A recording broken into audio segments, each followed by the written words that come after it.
कहानी की शुरुआत होती है बेहद रेगिस्तान, दूर दूर तक किसी का नामो निशान नहीं है। इस बीच हम यूनुस नाम के आदमी को देखते हैं जो बहुत ही जल्दी में है। वो बार बार पीछे भी देख रहा है, शायद उसका कोई पीछे कर रहा है, शायद उसे किसी बात की फिक्र है। इसीलिए वो अपनी कार को एक पहाड़ के नीचे रोकता है और फौरन एक बैग को लेकर ऊपर उसी पहाड़ पर चढ़ना शुरू करता है, जहां वो एक कुल्हाड़ी से गड्ढा खोदकर उसी में वो बैग डाल देता है। यहाँ हम उस बैग की हल्की सी झलक देख पाते हैं, शायद उसमें डॉलर थे, लेकिन कंफर्म बता नहीं सकते। खैर वो उसको वहीं गाड़ कर नीचे उतर आता है और कार को लेकर जाने लगता है। पर इतने में वहां पर पुलिस आ जाती है जो उसे बहुत देर से फॉलो कर रही थी। दरअसल दोस्तों उसने बैंक को लूटा था, इसीलिए उसे पुलिस अपने साथ ले जाती है और 3 साल की सजा सुनाई जाती है। अब जब वो जेल से रिहा होता है तो काफ़ी कुछ बदल गया था उस शहर में, लेकिन वो सबसे पहले अपने उस बैग को लेने के लिए जाता है उसी पहाड़ पर। लेकिन वहाँ वो जैसे ही टैक्सी से उतरता है, वो जो देखता है उसके तो होश ही उड़ जाते हैं। दरअसल जहाँ उसने वो बैग, वो पैसे गाड़े थे, सेम उसी जगह पर अब किसी की दरगाह बन गई है, मज़ार बन गई है, जिन्हें कई लोग मानते भी हैं, जो कि उसे वहाँ बैठे हुए दिखाई भी देते हैं। यूनुस सोचता है कि क्या किसी को वो बैग मिल गया होगा या फिर अभी तक इस बारे में किसी को पता नहीं है। इसी उम्मीद में वो ऊपर जाता है तो देखता है कि वहाँ पर काफ़ी लोग हैं, अलग अलग धर्म के, जिनकी आस्था है। उनका मानना है कि यहाँ पर आने से उनकी बीमारियाँ ठीक हो जाती है। जब यूनुस देखता है तो नीचे एक बस्ती भी बसी हुई है जो कि पहले नहीं थी। वो नीचे जाकर किसी होटल में ठहरने का सोचता है कुछ दिन के लिए। इसी बीच उसे एक हॉस्टल मिल भी जाता है, लेकिन उसके पास अभी इतने पैसे नहीं हैं कि वो पूरी पेमेंट कर सके। वो वहाँ के ओनर से कहता भी है कि मैं बाकी पैसे बाद में दे दूंगा, लेकिन वो मना कर देता है। तभी सलीम नाम का आदमी वहाँ आ जाता है जो कि उसी होटल में ठहरा हुआ था। वो उसको मुसीबत में देखकर उसकी पेमेंट कर देता है और कहता है कि आप रूम में जाकर मुझे मेरे पैसे दे देना। वो हाँ करता है और फिर अपने रूम कीज लेकर रूम पर चला जाता है। लेकिन तभी उसे फिर से सलीम मिलता है जो उसे पूछता है कि क्या आपको कोई बीमारी है। यूनुस फ्रस्ट्रेशन में कहता है कि आप मुझसे इतने सवाल क्यों कर रहे हो। तो वो कहता है कि मुझे लगा कि आप यहाँ पर इलाज करवाने के लिए आए। तो यूनुस कहता है कि ऐसा कुछ नहीं है, मैं एकदम ठीक हूँ, असल में मैं कुछ ढूंढ रहा हूँ। जो सुनकर वो कहता है कि ओ, मुझे तो पता ही नहीं था कि आप वैज्ञानिक हैं। जो सुनकर वो उसकी हाँ में हाँ मिला देता है फिलहाल के लिए। दूसरी तरफ हम बाप और बेटे को देखते हैं जो कि इसी टाउन में रहकर खेती का काम करते हैं। हसन अपने पिता सलमान के पास आकर उनसे कहता है कि चलिए खाना खा लेते हैं। तभी उनकी नज़र बैग पर पड़ती है, जिसे देखकर वो पूछते हैं कि ये कहाँ से मिला तुम्हें। वो बताता है कि ये मेरे दोस्त ने दिया है क्योंकि अब वो इस गांव को छोड़कर जा रहा है। ये सुनकर उसके पिता वापस खेत की ओर चले जाते हैं और कहते हैं कि थोड़ी देर में घर वो आ जाएंगे। इसके बाद हम उसी पहाड़ के नीचे एक और टैक्सी को रुकते हुए देखते हैं, जिसमें से एक कलाम नाम का आदमी बाहर आता है। वो भी उस मज़ार को देखने लगता है, जिसके बाद उस गांव की ओर चला जाता है और एक क्लिनिक के बाहर रुकता है क्योंकि वो एक डॉक्टर है और उसकी गवर्नमेंट पोस्टिंग यहीं पर हुई है। अंदर से एक बूढ़ा आदमी निकलता है जो उसे अंदर आने को बोलता है। उससे कहता है कि हम लोग आपका ही इंतज़ार कर रहे थे। इसके बाद वो उसका रूम दिखा देता है, जो देखकर कलाम कुछ खास खुश नहीं था क्योंकि वो बहुत छोटा था और गंदा भी था। वहीं देर रात मज़ार के बाहर कोई बंदा एक कुत्ते के साथ बैठा हुआ था, शायद वो उसकी रखवाली कर रहा है। जो देखकर यूनुस पीछे वाले रास्ते से उस पहाड़ पर चढ़ता है, लेकिन इस बीच कोई और अनजान आदमी भी उस पहाड़ पर आ जाता है, जो कि असल में उन सिक्कों को चुराने के लिए आया था जो कि लोगों ने यहाँ पर चढ़ाए थे। लेकिन इतने में वहाँ पर यूनुस आ गया था, जिसको लगता है कि यही वो बंदा है जो यहाँ की रखवाली कर रहा है। इसीलिए वो उसके सर पर वार करता है, लेकिन ऐसे में वो तो चोर था जो असल में बंदा वो पीछे से उसकी चीख सुनकर आने लगता है। इसीलिए यूनुस फौरन नीचे उतरने लगता है और सुबह हम देखते हैं कि हसन के पिता सलमान उससे कहते हैं कि मैंने रेडियो पर सुना था कि इस बारी बादल हमारे गाँव की ओर आ रहे हैं, शायद बारिश होने वाली है। तो वो कहता है कि आप तो ये हर बारिश सुनते हैं और इस बात को अब 10 साल हो गए, तब से बारिश हो ही नहीं रही है। मुझे तो लगता है कि ये जगह ही मनहूस है, हमें यहाँ से चले जाना चाहिए। मेरे सारे दोस्त भी यहाँ से चले गए हैं। पर सलमान कुछ नहीं कहते। उधर मज़ार की रखवाली करने वाला आदमी अजीज़ अपनी बेटी को उसके काम पर भेज देता है क्योंकि अब उसका काम ख़त्म हो चुका है। वहीं यूनुस जो कि एक नाई की दुकान पर जाता है, जहाँ पर उसे सलीम दिख जाता है, वही आदमी जिसने उसको होटल के पैसे दिए थे, जो उसे देखकर वहीं बैठे हुए लोगों को बताता है कि ये वैज्ञानिक है, यहाँ पर कुछ ढूंढने के लिए आए हैं। जो सुनकर सैलून वाला बोलता है, पहले आप आ जाइए क्योंकि आप तो ज़्यादा बिजी होंगे। देन वो बात करते करते उसके बाल काटना शुरू करता है। इतने में वहाँ पर अजीज़ आ जाता है, उस मज़ार का रखवाला, जिसे देखकर सलीम कहता है कि तुम तो हमारे हीरो। जिसे सुनकर वो नाई बोलता है, अच्छा बताओ तो वहाँ हुआ क्या था। तो अजीज़ पूरी कहानी बताना शुरू करता है, जिसमें आधी सच्ची तो आधी झूठी होती है। लेकिन वो इतना ज़रूर कहता है कि उसके साथ एक और आदमी था जो कि पहाड़ से नीचे उतर गया, लेकिन मैं उसे पकड़ नहीं पाया।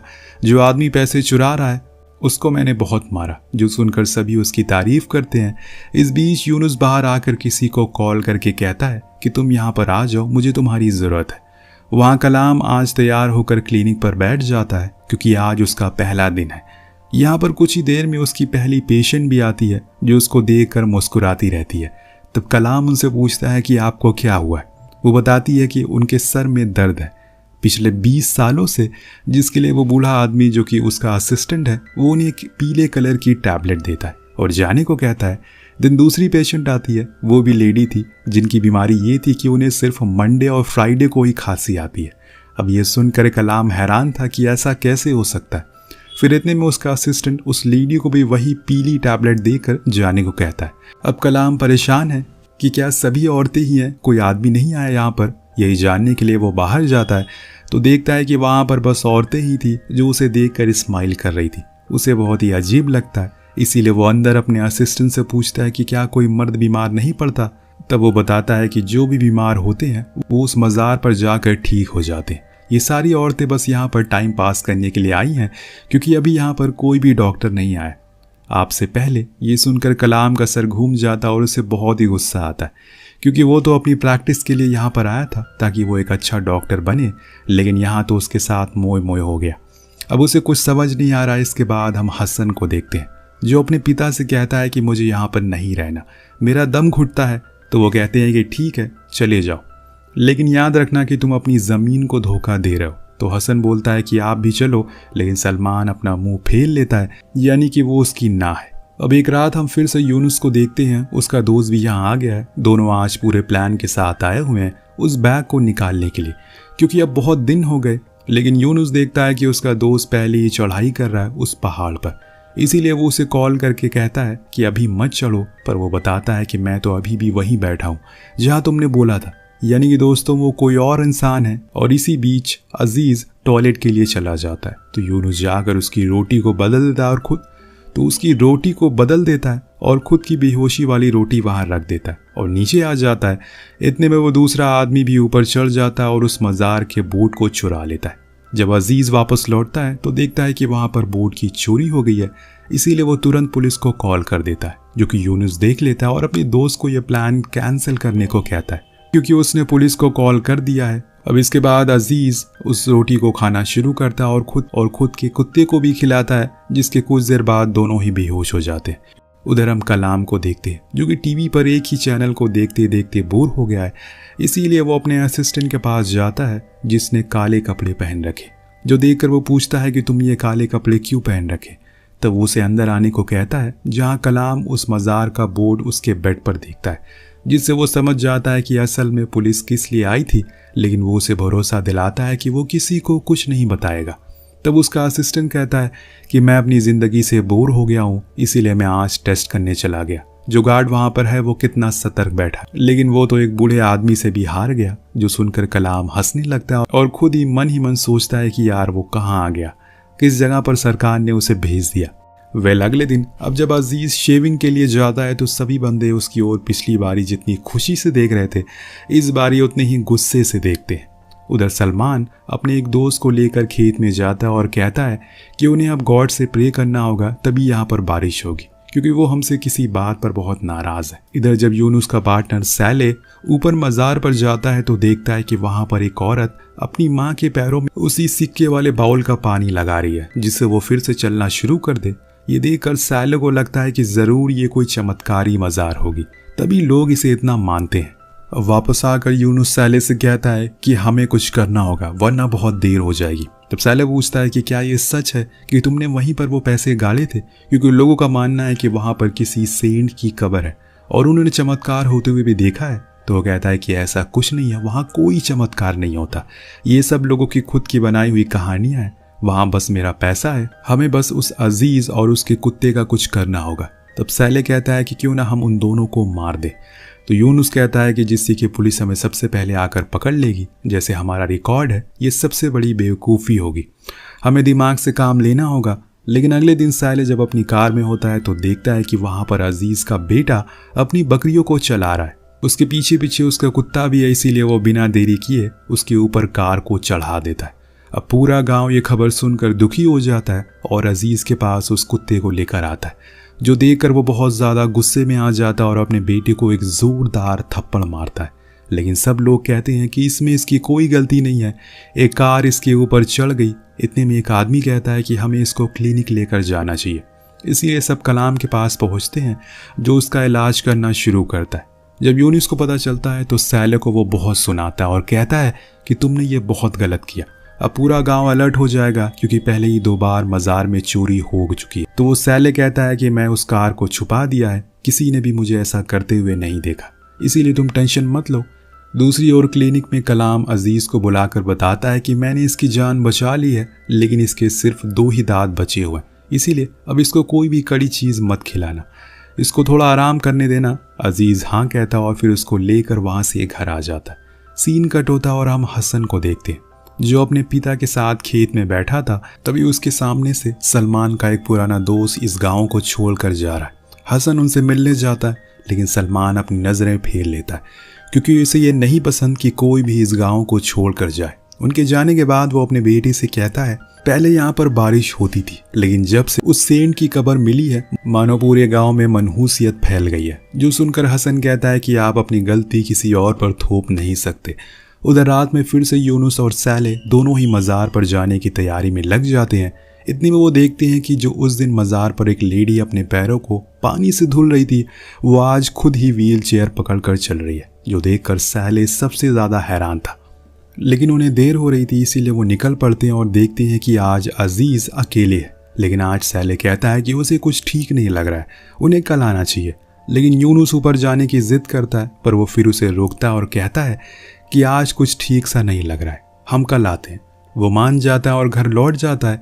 अब अगले दिन सलमान हथौड़ा लेकर उस मज़ार को तोड़ने पहुंच जाता है, पर कुछ लोग उसे ऐसा करने से रोकते हैं। आपको पता ही है सलमान किस कदर गुस्सा है। खैर, रात होने पर हसन अपने पिता के पास खाना लेकर जाता है और कहता है कि आपने सुबह से कुछ नहीं खाया, पर वो उसके सवाल का कोई जवाब नहीं देते। हसन को लगता है कि शायद वो उससे नाराज़ है, इसीलिए वो खाना वहीं रखकर बाहर आ जाता है। लेकिन जब अगले दिन जाता है तो देखता है कि वो खाना अभी भी वैसे ही रखा हुआ है, जिससे कि उसे उनकी फिक्र होने लगती है। वो उन्हें बार बार पुकारता है, लेकिन सलमान की कोई आवाज़ नहीं आ रही थी। हसन को लगता है कि शायद ये अपने दोस्त को याद कर रहे होंगे, इसीलिए वो उसी दिन उनके गांव जाकर उन्हें सब बताता है और फिर उनके साथ अपने घर की ओर आने लगता है। पर उनका दोस्त भी सलमान की हालत को देखकर समझ नहीं पाता असल में उन्हें क्या हुआ है। आगे हम देखते हैं कि अजीज़ उसी नाई के पास जाकर कहता है कि उसे उसकी मदद चाहिए। असल में उसने अपने कुत्ते के दांत लगवाने हैं, तो वो कहता है कि मैं बस सोने के दांत ही लगाता हूँ। तो अजीज़ कहता है कि ठीक है, मैं पैसे का इंतज़ाम कर दूंगा, बाकी तुम उन दांतों को बना दो, फिर हम डॉक्टर से उसे लगवा देंगे। वो मान जाता और उसी रात वो अपने डॉग के कुछ टूटे हुए दांत और पैसे लेकर उस नाई के घर पहुंचता है। लेकिन उसमें कुछ पैसे कम थे, इसीलिए वो कहता है कि वो उन्हें कुछ ही दिन में अपनी ज़मीन बेचकर लौटा देगा। देन कुछ दिन बाद वो नाई उन सोने के दांतों को बना देता है, जिसे लेकर वो डॉक्टर के पास जाता है। अब डॉक्टर कलाम उसे लगा देते हैं और ये चीज़ जब गाँव वाले देखते हैं तो वो कलाम की बहुत तारीफ़ करते हैं, उस डॉग की भी। ऐसे ही एक दिन अजीज़ अपने कुत्ते को घर के बाहर बांधकर सोने के लिए चला जाता है, पर उसे लगता है कि अगर किसी ने उन सोने के दांतों को चक्कर उसके कुत्ते को फिर से कुछ कर दिया तो क्या होगा, इसीलिए वो उसे अंदर भेजकर खुद ही रखवाली करने लगता है। यही समय का पहिया है दोस्तों, कल कुत्ता उसकी रखवाली कर रहा था और आज वो कुत्ते की कर रहा है। वहीं दूसरी ओर हसन फिर से अपने पिता के कमरे में जाता है, पर वो देखता है कि उनकी मौत हो गई भूखे रहने की वजह से। इसके बाद वो उन्हें वहीं अपने खेत में दफन कर देता है। एक दिन यूनुस और बहुत उदास हो जाता है। एक दिन यूनुस देखता है कि मज़ार पर कोई भी पहरेदारी के लिए नहीं है, यही सही मौका है, इसीलिए वो ऊपर जाता है। लेकिन तभी बिजलियां कड़कना शुरू हो जाती है, जिससे उसे डर लगने लग गया था, इसीलिए वो वापस नीचे आ जाता है और कहता है कि हम कल आएंगे। और इसी तरह से एक एक दिन निकलता जा रहा था। अब अगले दिन सुबह हसन अपना घर बंद करके गांव छोड़कर जाने की तैयारी में था। अपने पिता को वो आखिरी सलाम करता है, लेकिन तभी आसमान से पानी गिरना शुरू हो जाता है, जिसे देखकर वो रोने लगता है, क्योंकि यही तो उसके पिता हमेशा से चाहते थे। इसी के लिए उन्होंने कितनी दुआएं करी। आखिरकार बारिश हो ही गई। वो अपने घर वापस लौट आता और शायद ऊपर वाला भी उसे रोकना चाह रहा हो। उस दिन हसन ऊपर जाकर उस मज़ार पर बैठ जाता है और सबके जाने के बाद वो वहाँ एक गड्ढा खोदता है और एक बम उसमें लगा देता है, जिसकी वायर वो पीछे से जाकर जला देता है। इस बीच वहाँ पर यूनुस भी आ गया था और जैसे ही वो उस गेट को खोलता है वो वायर जलना शुरू हो जाता है, जिसके कुछ देर में वहाँ एक ज़ोरदार धमाका होता है और सब कुछ ख़त्म हो जाता है। हसन जब वापस आकर देखता है तो पूरी मज़ार ढह चुकी थी, पर उसे ज़मीन में कुछ गड़ा हुआ मिलता है। जब वो उसे बाहर निकालता है तो वो वही बैग था जिसमें यूनुस के पैसे थे, लेकिन यूनुस तो वहीं बेहोश पड़ा हुआ था। इतने में पुलिस का सायरन की आवाज़ आना शुरू हो जाती है और हसन वो बैग लेकर भाग जाता है, जिसके कुछ ही देर बाद यूनुस को भी होश आता है और वो भी पुलिस की आवाज़ सुनकर नीचे आने लगता है। पर वो देखता है कि सैले कार लेकर भाग गया है। घर जाने पर जब हसन उस बैग को खोलता है तो उसमें कई करोड़ रुपए थे, जिसे देखकर उसके होश उड़ जाते हैं और वो उसी सोच में डूब जाता है कि वो इन पैसों का क्या करेगा। जब ये सीन कट होता है तो हम देखते हैं कि हसन ने सेम वैसे ही मज़ार अपने पिता की कब्र पर बनवाई थी, क्योंकि उसका मानना था कि उस सेंट ने कुछ नहीं किया, बल्कि उसके पिता की ये दुआओं का असर है, जिसकी वजह से इस गांव में फिर से बारिश होने लगी। इस बीच हम देखते हैं कि सभी लोग फिर से वापस आने लगे हैं, जो जो उस गांव को छोड़कर गए थे। अब आप सोच रहे होंगे कि आखिर इस कहानी में था क्या, ये कहानी हमें क्या बताने की कोशिश कर रही थी। ये कहानी हमें यही बताने की कोशिश कर रही है कि ज़्यादा अंधविश्वास आपको अंधा बना सकता है और ज़्यादा लालच आपको जानवर। इसीलिए अंधविश्वास लोगों से बचिए। आपको कहानी कैसी लगी नीचे कमेंट करके ज़रूर बताएगा। मिलते हैं अगली वीडियो में। Thank you so much watching. Peace out.